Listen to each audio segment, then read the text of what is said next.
put our mic.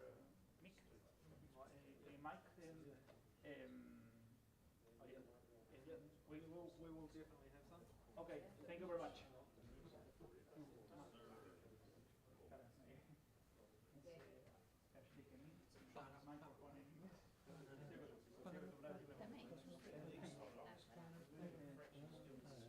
Oh no, because once we get going, I'm going to be. Oh, just covering. Just so. Yeah, that's right. Yeah, that's good.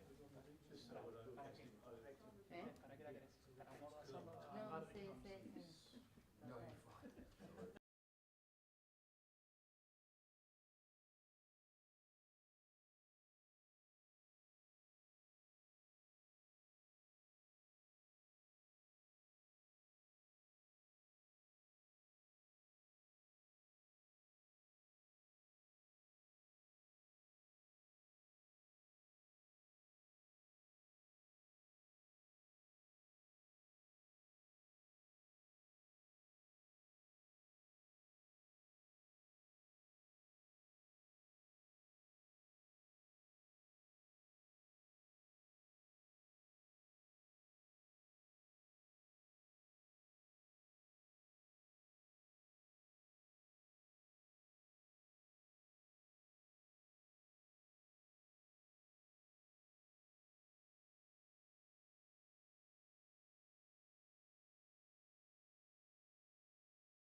Test, test. 1, 2, 3. 1, 2, 3.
coach Scott Robertson, guys.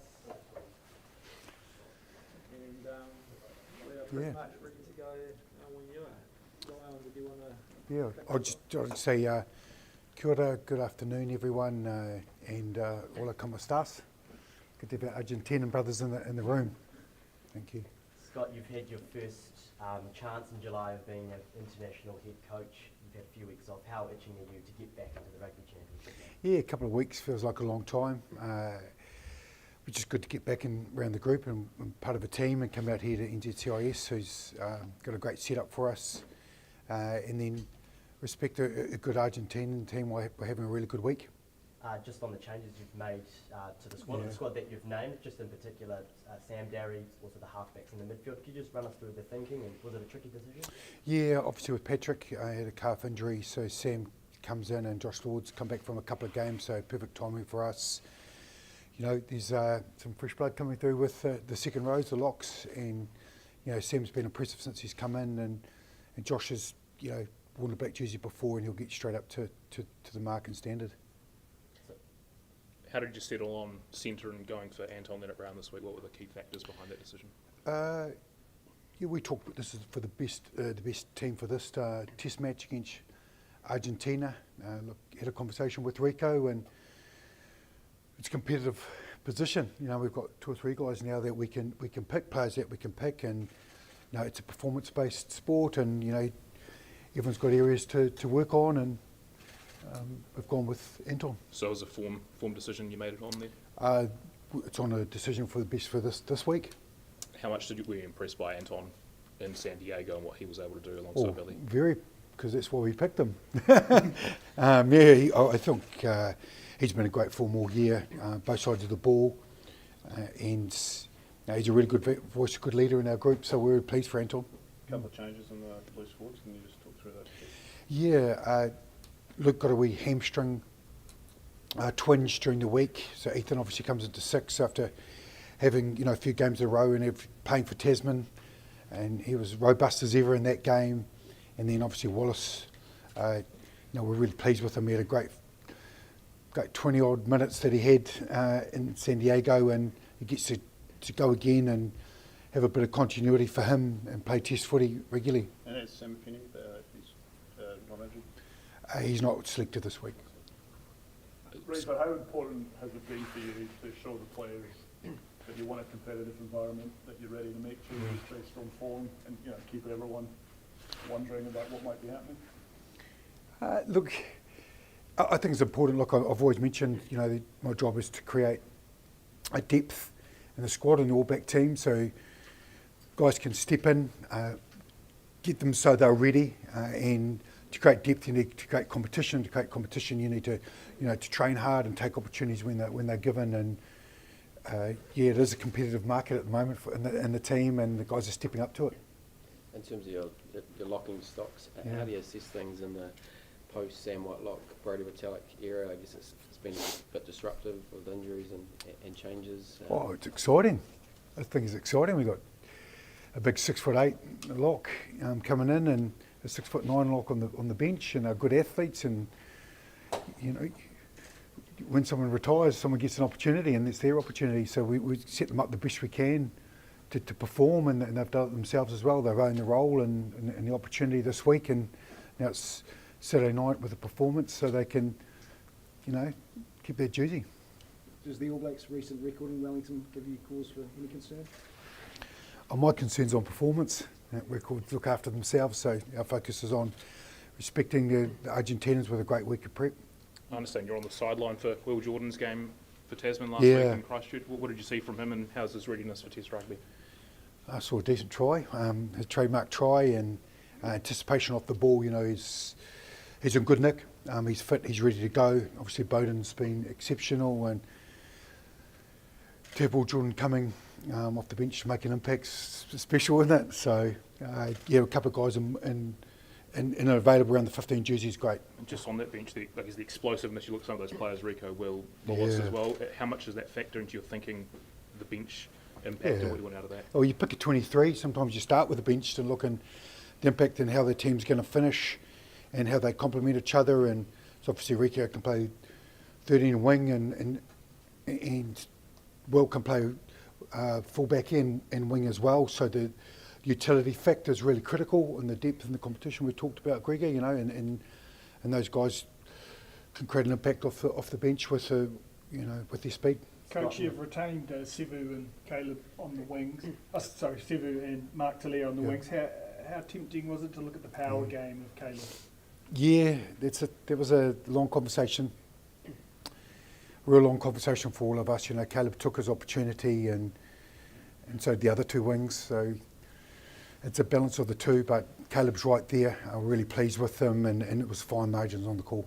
In terms of concentrating, I guess, on the task in front of you, Yeah. you've got an important trip to South Africa coming up. I'm sure you guys, management coach, are looking ahead to that. But how do you keep the players' minds on, I guess, on this job right now?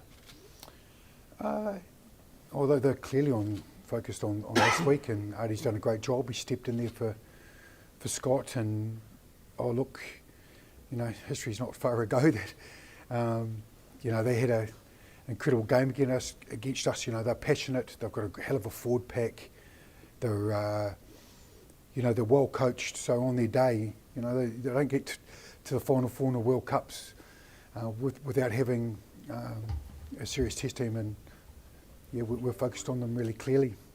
From July to the Rugby Championship, where are you looking for progress?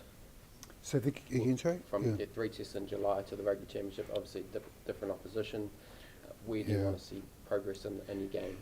Look, defensively we've been really pleased. You know, the stats and tackle stats and outcomes, and you know, they've given us opportunity to win games on the defensive side, and we're just to grow our ability with the ball to create some more opportunities and execute them. You know, in those first two test matches we created a lot of opportunities early, didn't execute. We got into an arm wrestle and the games got close. So that's been a focus to execute, but keep trusting our skills, still be courageous. You know, we want to play it 2-3 different ways depending on who's in front of us and with the weather. In the 3 games that you've coached, what have you learned about the job, and is it everything you've sort of expected? There's a lot of selectors, and which is great. Everyone's got an opinion, and that's a great thing about our national game. Everyone cares deeply about it. You know, and I just really focused on doing my job, you know, to lead this group, keep 2 or 3 weeks ahead, but also what's required and needed now. There's a lot of stuff, you know, off the field they have to do, you know, from contracting and media. What do you want to see from Rico to get that number 13 jersey back? Look, those conversations are private that we talk about, and the individual stuff, but probably the big thing is to trust the skill set. And how far away was Sam Kane from being involved? Yeah, it was deep in the discussion. You know, like obviously his experience, he's had a few games under his belt, so he was considered, yep. And with Patrick Tuipulotu, how long do you anticipate he'll be out for? He'd definitely be out for this series, these 2 games. Yeah. Your halfback selection, Scott, how did you go about that? Oh, TJ, you know, he can play off 1 week of training really, like I said last time, he sort of diagnoses himself and comes back in his own time frame. He's worked tirelessly, and he's one of those players that can walk into a test match and own it, and he's been doing great this week. And then obviously Cortez has found his feet at test level pretty quickly and works really hard each week, so they complement each other well. You were involved as a player in a pretty close shave against the Pumas way back. Yeah. What are your memories of that game? There's a lot of people at the ground. Maradona was there. There's a lot of whistling, and we got home right at the end. It was hell of an atmosphere, really passionate. Was it River Plate? River Plate? Yeah, River Plate. So it was actually quite cool to feel it had a football, like a soccer vibe to it. Like, it was just intense, and the line-out calls and everything. Like it was an incredible atmosphere, and so many Argentinians come up to me and, you know, remind me of the moment, because that was their chance to be the first time ever to beat us, and yeah. Because Felipe Contrani was playing in the game. He's the one who missed touch, and now you guys are finding yourselves coaching against each other. Does that feel a bit? Oh, it's a rugby world. It's big, but it's also small. You know, only 1 or 2 players or coaches removed from each other, and Felipe's a hell of a coach. He's had a hell of a career, and you know, to go back and play for your team, play for your country, and then coach your country's pretty special, and he's done it by working hard, obviously, through Leinster. And look, I'm really pleased for him. He can play. Right, sir. He can coach too. So. Hola.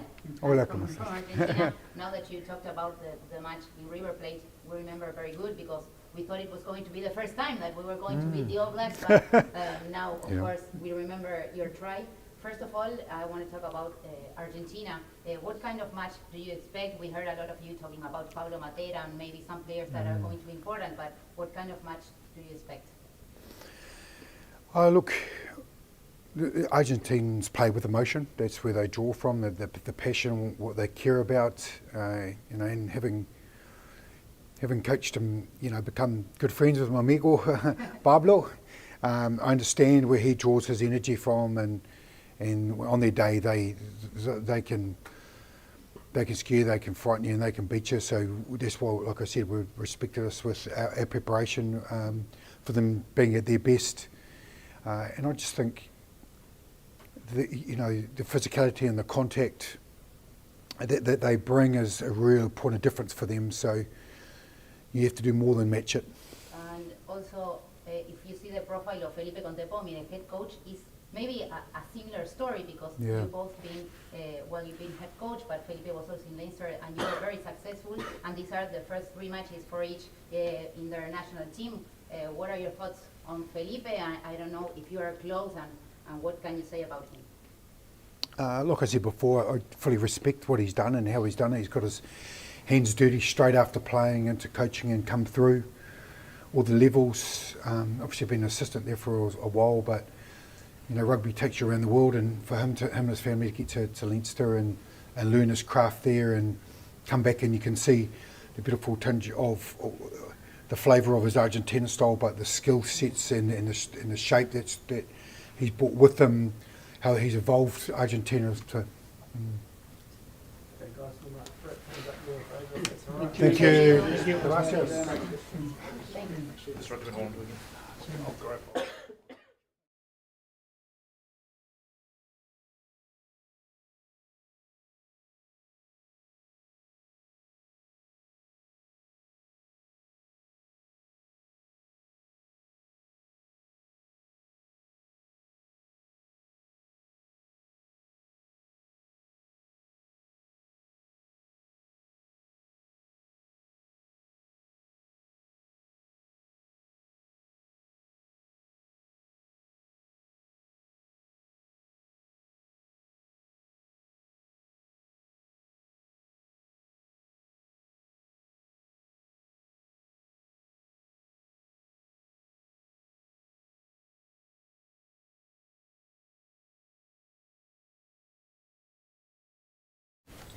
Artie, you get to captain the All Blacks on your home patch. What does that mean to you? And I guess when you got told, what does that mean to you? Yeah, it's always special being able to represent the All Blacks, let alone lead the team. So, it's special. Nothing changes though. We as a team we go out there and prepare well this week and hopefully get a performance we want. What sort of, progress, improvement does this group want to see coming out of the July? Yeah, I think out of the July series,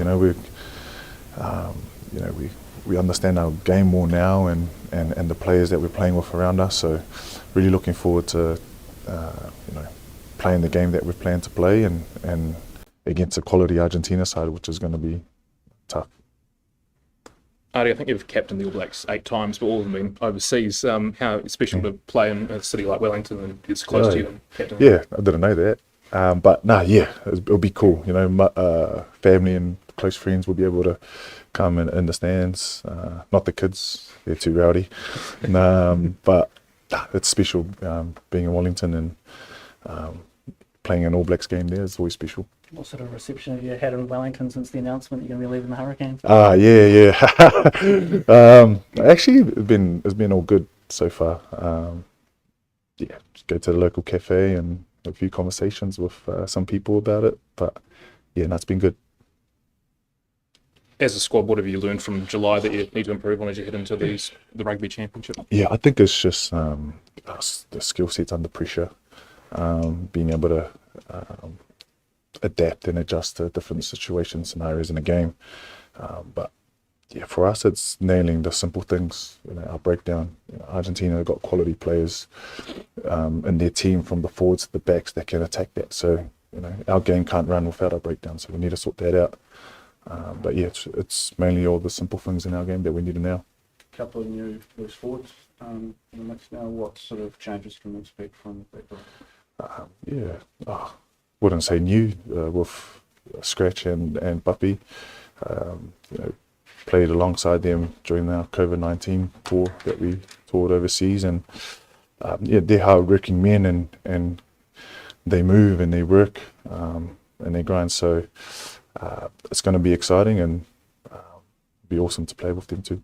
And Wallace is ready for step up to the Rugby Championship. Yeah, Wally's been awesome, mate. Like, so impressed on how he's handling himself, how he walks. It's a true testament to himself and how he's been brought up. But yeah, he's really impressed not only myself but many others and how he operates. How do you like the format of playing the 2 games against Argentina at home and the 2 games against South Africa away, rather than sort of splitting them? Yeah, for me personally, it doesn't really matter. We're playing whoever week in, week out. It's the same. So if we got a game on Saturday, we prep how we need to prep and go out there and try and play the best we can. Yeah, I feel like it makes it tougher having to play the world champions away twice. There's always something special going over to South Africa and playing twice, but that's why we play footy, is to challenge ourselves as rugby players and go and play the best. So it will be tough, but it's exciting as well. Has it felt like you were through July that this team under new coaches has still been a bit of a work in progress, and how much of a jump do you think you can take into the Rugby Championship? I think during July we had camps before that, and Razor and his team have done an awesome job coming in and really stamping their mark and what we need to do as a team. And I think the more time we spend together, the better we're going to be. And coming into camp this week and this week, just shows that we're a step ahead and we want to. So Razor's done an amazing job in bringing the boys together, and us as leaders need to drive what we need to in terms of our game. How do you guess you lost a bit of experience in the locking department with Paddy and Scott not being available? What have you made of the way that Tupu and Sam have stepped in there? Yeah, Tupu's been awesome. Sam's impressive again, come into the team and he's leading well. The boys are, this is what is expected as an All Black. You come in, if you put in the team, you do your job. Arnie here from Argentina. I have 2 questions. I remember the last time we saw you was in the World Cup when you were awarded best player. But how are you preparing for this Rugby Championship? Getting to know, of course, you first have Argentina, then you have South Africa. Is it a little bit of a revenge? Let me know your thoughts. Welcome. Thank you very much. I think for us, we're not even worried about, I wouldn't say worried, we're not focused on South Africa yet. Argentina, a strong quality side, and the last time we played them was the quarterfinals at the World Cup. So understanding our opponent in terms of their mindset of, they may be holding that in terms of this game this week. But our focus is Argentina 1. And this week, that's how we've been prepping, and they've got world-class players in that squad, and we can't go and be thinking about South Africa in 2 weeks. We need to focus on what we need to do this week. And also, now that you're going to be captain, we saw that you follow Leo Messi on Instagram, right? Yeah. You like football? A little not bit. That much? Oh, I love it. Yeah, I love players. Yes. Okay. Yeah. I love Messi. Okay, that's good, because Messi has been captain of Argentina, that were world champions, but he's been captain for a lot. In Argentina, football is like the most popular sport. Yes. And when you come to New Zealand, rugby is the most popular sport. And now that you're captain, can you tell me the good, nice things of being a captain and a role model? But also, is it like a pressure? Do you find like some tough things? Obviously there's a lot of expectation in terms of being able to lead your men and set up the week with the coaches. But for me, pressure is a privilege, and I'm honoured and grateful to be in the position I am today, and that's the mindset that I try and walk every day. And when you have that mindset, the pressure is kind of not there. So, you know, it is a lot of expectation, but it's something that I love to walk towards, and a lot of the leaders in the team love to walk towards. Is it nice to be compared to Leo Messi? Nowhere near his Instagram followers. Yeah. Adi, few questions about how tough it's going to be in South Africa, but recently the toughest place to play for the All Blacks has actually been right here in Wellington. Has there been much chat this week about the All Blacks' lack of success here lately? Nah. As players, we put too much focus on that. We lose focus of what we need to. And, you know, people, that's a cold reality that we don't perform well in Wellington. And for us, we don't talk about that, but we can talk about each day that we try now in our preparation, and hopefully get the dub on Saturday. As a local, any ideas of why that is? Why have it? I don't know. I'm not too sure. I think Wellington's just a hard place. You know, it's great atmosphere, great weather, everything about it. Thank you, Adi. Sweet tea. Have a great day. As I discussed before, if you are